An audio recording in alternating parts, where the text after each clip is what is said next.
বিসমিল্লাহির রহমানির রহিম।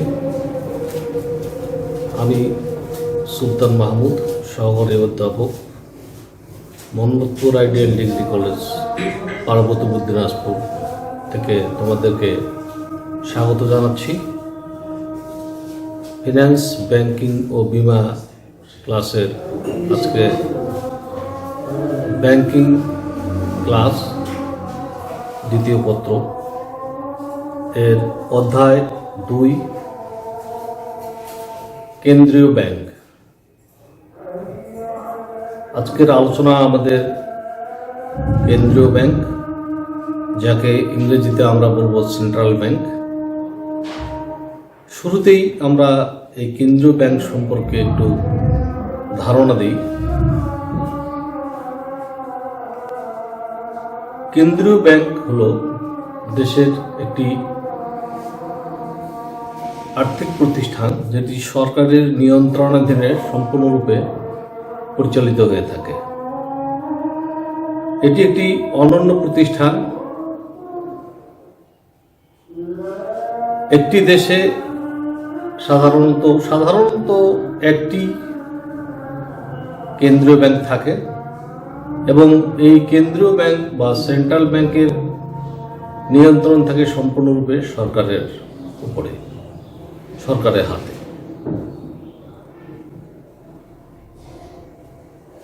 এটি মূলত একটি দেশে অর্থনীতির চাকাকে সচল রাখার জন্য সার্বিক কার্যক্রম করে থাকে। এই ব্যাংকের মূল উদ্দেশ্য হচ্ছে জনকল্যাণ। জনকল্যাণের উদ্দেশ্যেই এই ব্যাংক প্রতিষ্ঠিত হয়েছে এবং সরকার এবং এই ব্যাংকের সঙ্গে সম্পর্ক ওতপ্রোতভাবে জড়িত। কেন্দ্রীয় ব্যাংক সম্পর্কে আমরা মোটামুটি একটা ধারণা পেয়ে গেছি। এখন আমরা কেন্দ্রীয় ব্যাংকের বৈশিষ্ট্যসমূহ বা এর যে ক্যারেক্টারিস্টিক্স সেটি নিয়ে আমরা আলোচনা করব। 1 নম্বরে একক সংগঠন। সাংগঠনিক দিক থেকে আমরা যদি চিন্তা করি, তা কেন্দ্রীয় ব্যাংক হচ্ছে এক মালিকানা সরকারের সংগঠন, সরকারের একটি নিয়ন্ত্রিত ব্যাংক। এটির গঠন, এর কোনো শাখা প্রশাখা নেই। একটি কেন্দ্রীয় অফিসের মাধ্যমে এর কার্যক্রম পরিচালিত হয়ে থাকে। 2 নম্বর, সরকারি মালিকানা ও নিয়ন্ত্রণ। এই ব্যাংকের নিয়ন্ত্রণ, মালিকানা সম্পূর্ণ সরকারের।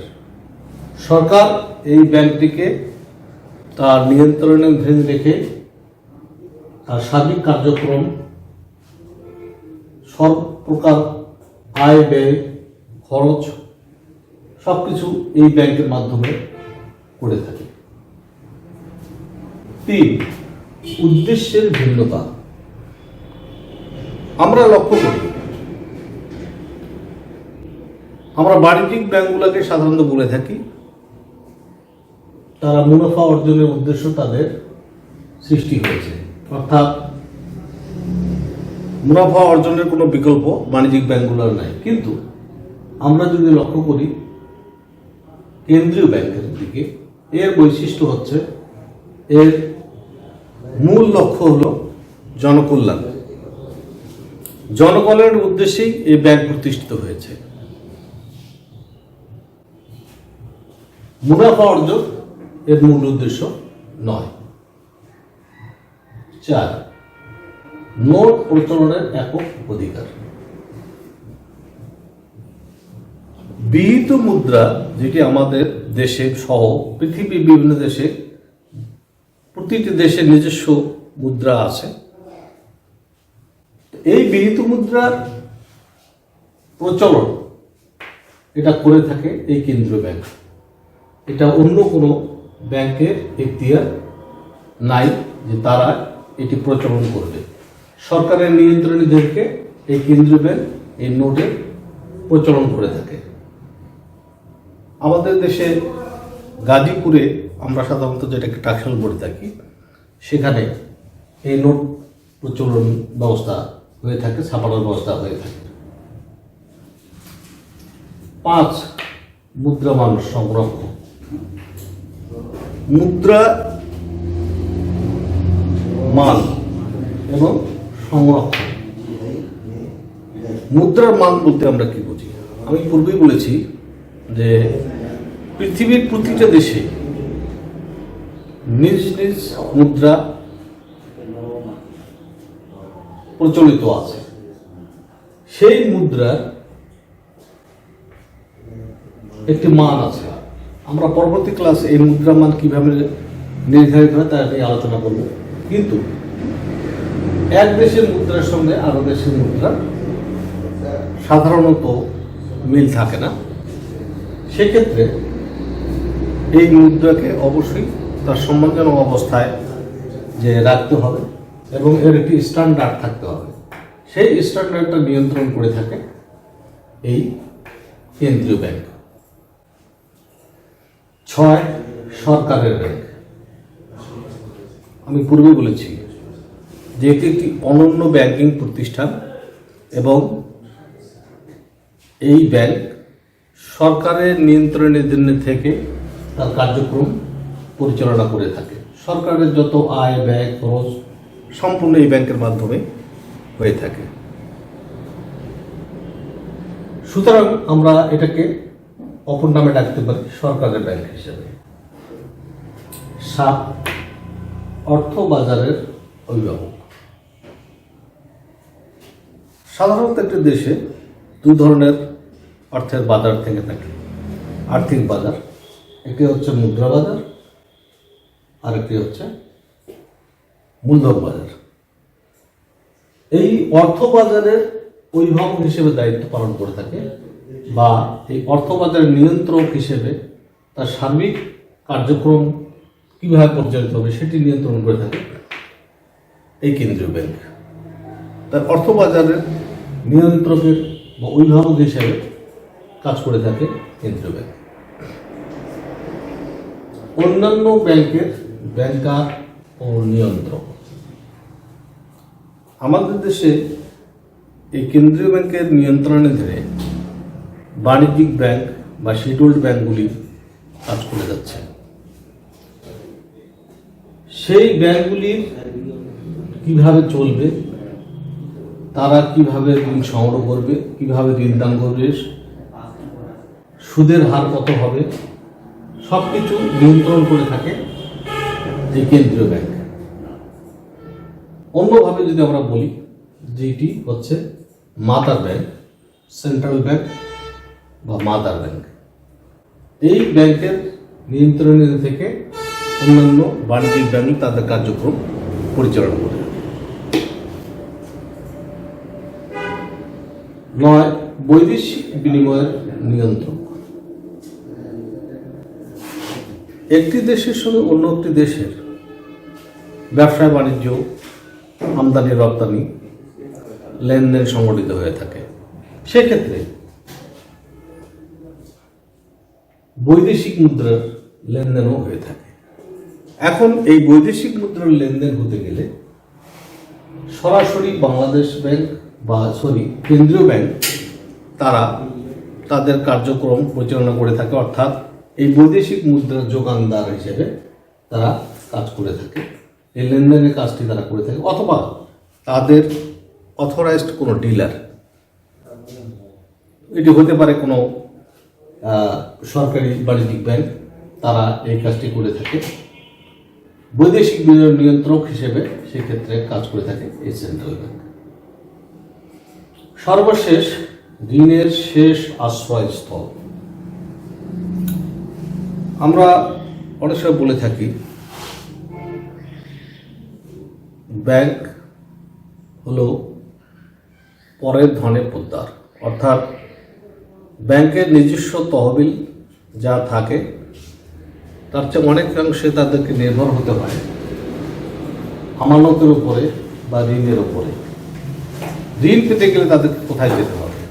ঋণ পেতে গেলে সাধারণত দেখা যায় যে বাণিজ্যিক ব্যাংকগুলি এই কেন্দ্রীয় ব্যাংকের কাছেই যায়। যখন কোথাও তাদের আর কোনো অর্থের যোগান থাকে না, তাদেরকে শেষ আশ্রয়স্থল হিসেবে জায়গা দিয়ে থাকে এই কেন্দ্রীয় ব্যাংক। অতএব এক্ষেত্রে আমরা যে কয়েকটি বৈশিষ্ট্য নিয়ে আলোচনা করলাম, সেগুলো যদি আমরা সবগুলা একসঙ্গে এক জায়গায় নিয়ে এসে এর একটি রূপদান করি, তাহলে সেই ক্ষেত্রে কেন্দ্রীয় ব্যাংকের বৈশিষ্ট্যটি আমাদের দৃশ্যমান হয়ে যাবে। কেন্দ্রীয় ব্যাংকের বৈশিষ্ট্যের পরে আমরা এখানে আসব কেন্দ্রীয় ব্যাংকের ঋণ নিয়ন্ত্রণ পদ্ধতি। ঋণ নিয়ন্ত্রণ বলতে আমরা কি বুঝি? ঋণ নিয়ন্ত্রণ বলতে আমরা এই বুঝে থাকি যে ঋণের পরিমাণ হ্রাস বৃদ্ধিকরণ, কোথাও বাড়ানো, কোথাও কমানো। এই হ্রাস বৃদ্ধিকরণকে আমরা মূলত দুটি ভাগে ভাগ করতে পারি। একটি হচ্ছে সাধারণ বা সংখ্যাত্মক পদ্ধতি, আর অন্যটি হচ্ছে গুণগত বা নির্বাচনমূলক পদ্ধতি। সাধারণ বা সংখ্যাত্মক পদ্ধতিকে আমরা তিনটি ভাগে ভাগ করব। একটি হচ্ছে ব্যাংক হার নীতি, খোলা বাজার নীতি, জমার হার পরিবর্তন নীতি। প্রথমে আমরা আসি ব্যাংক হার নীতি কি।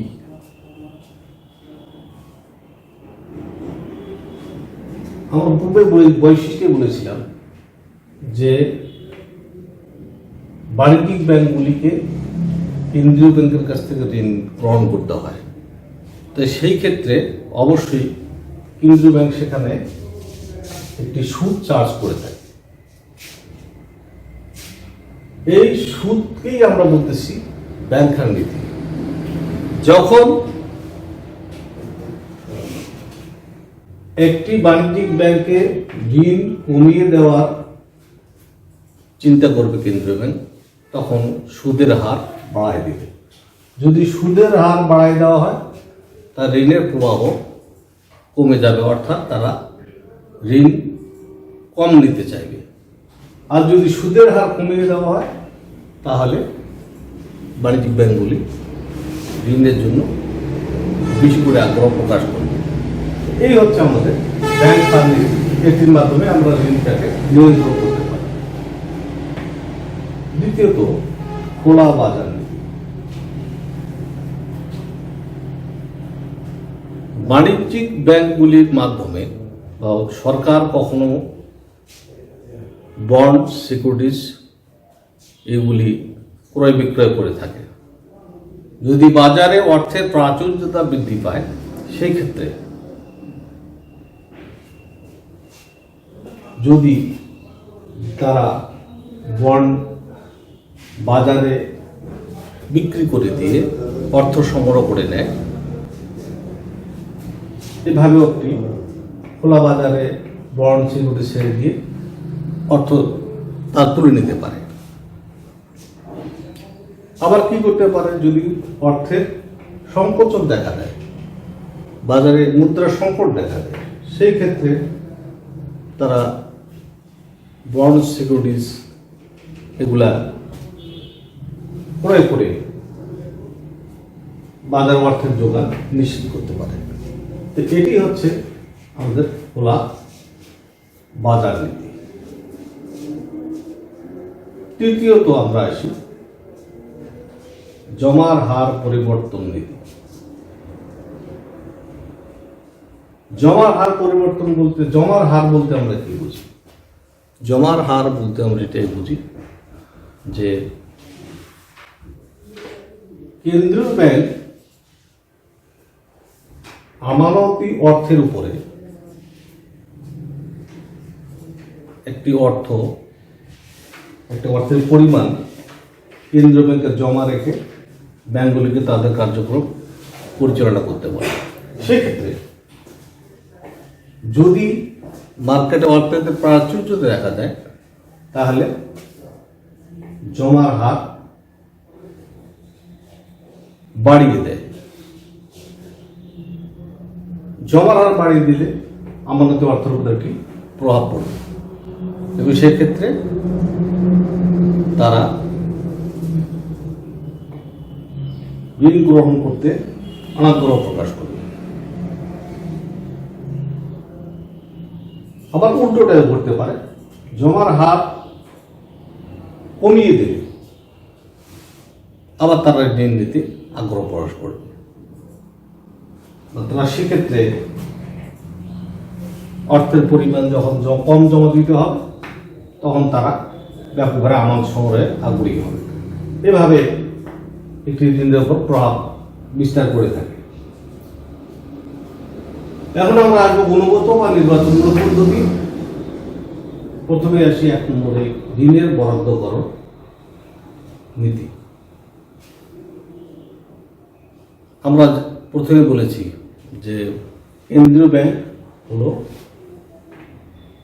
জনগণের কল্যাণে পরিচালিত একটি ব্যাংক, সরকার কর্তৃক। জনগণের কল্যাণ কিসে হবে, কোন খাতকে প্রাধান্য দিলে জনগণের কল্যাণ হবে, সেই খাতে ঋণের বরাদ্দ বৃদ্ধি করতে হবে এবং যেই খাতে বরাদ্দ করলে জনগণ সরাসরি উপকৃত হবে না সেই খাতগুলোকে নিরুৎসাহিত করার জন্য বা ওই কাদায় এই ঋণ খাতওয়ারি বরাদ্দকরণ হয়ে থাকে। যেমন বর্তমানে বাংলাদেশে বিভিন্ন উন্নয়নমূলক খাত রয়েছে, যেমন হিমায়িত চিংড়ির চাষ,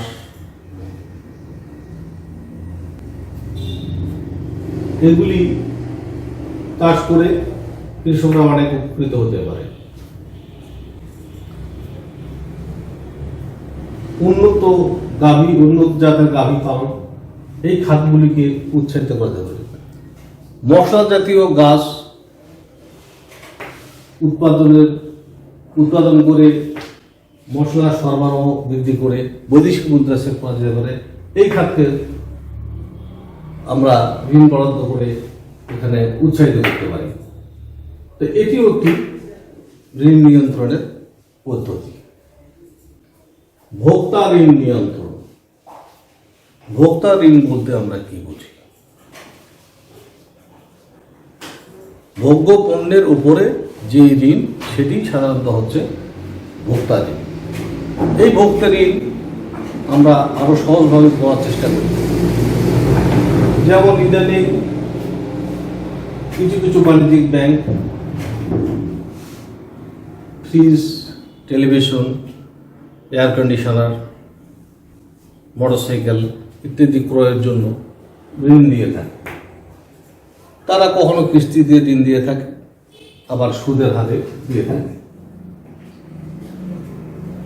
যদি দেখা যায় যে ঋণের পরিমাণ প্রাচুর্যতা বেড়ে গেছে, সেই ক্ষেত্রে অর্থ কমিয়ে দিতে চাইলে তারা দুটো পদ্ধতি করতে পারে। একটি হলো কিস্তির পরিমাণ কমাই দিল, আগে যেখানে হয়তো 20 কিস্তিতে ঋণ দিয়েছে সেখানে 10 কিস্তি করে দিল, তাহলে সেই ক্ষেত্রে তাকে বেশি পরিমাণ অর্থ জমা করতে হবে। এটি হতে পারে। আবার ভোক্তা ঋণে আর একটা জিনিস হতে পারে যে তাদের যে পরিমাণ অর্থ বরাদ্দ করা হতো সরাসরি 100 গিয়ে সেটি হয়তো কমায় দেবে।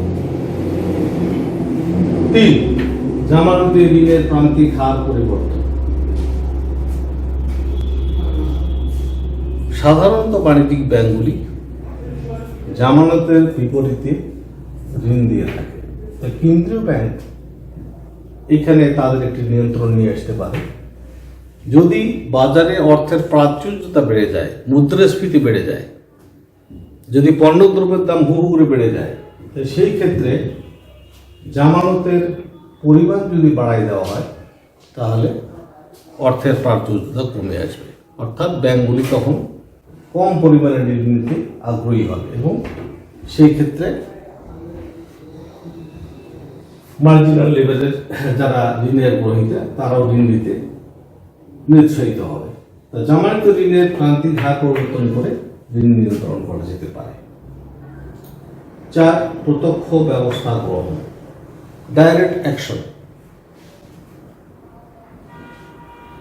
এই ডাইরেক্ট অ্যাকশন হচ্ছে যে যখন বাণিজ্যিক ব্যাংকগুলি কেন্দ্রীয় ব্যাংকের নির্দেশনা অমান্য করে তাদের নিজস্ব পদ্ধতিতে, অর্থাৎ তাদের লক্ষ্য যেটি সেটি হচ্ছে যে মুনাফা অর্জন, সেই মুনাফা অর্জনের উদ্দেশ্যে তারা যখন তাদের কার্যক্রম পরিচালনা করে থাকে তখন কেন্দ্রীয় ব্যাংক তাদের উপরে সরাসরি ব্যবস্থা গ্রহণ করে থাকে।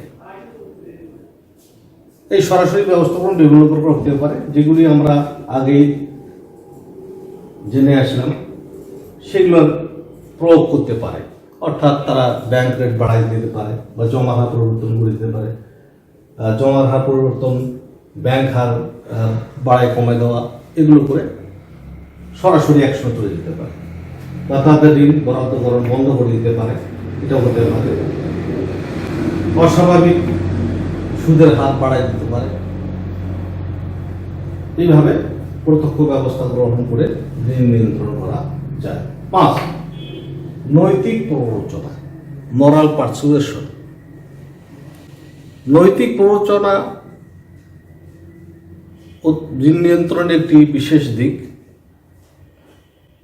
যখন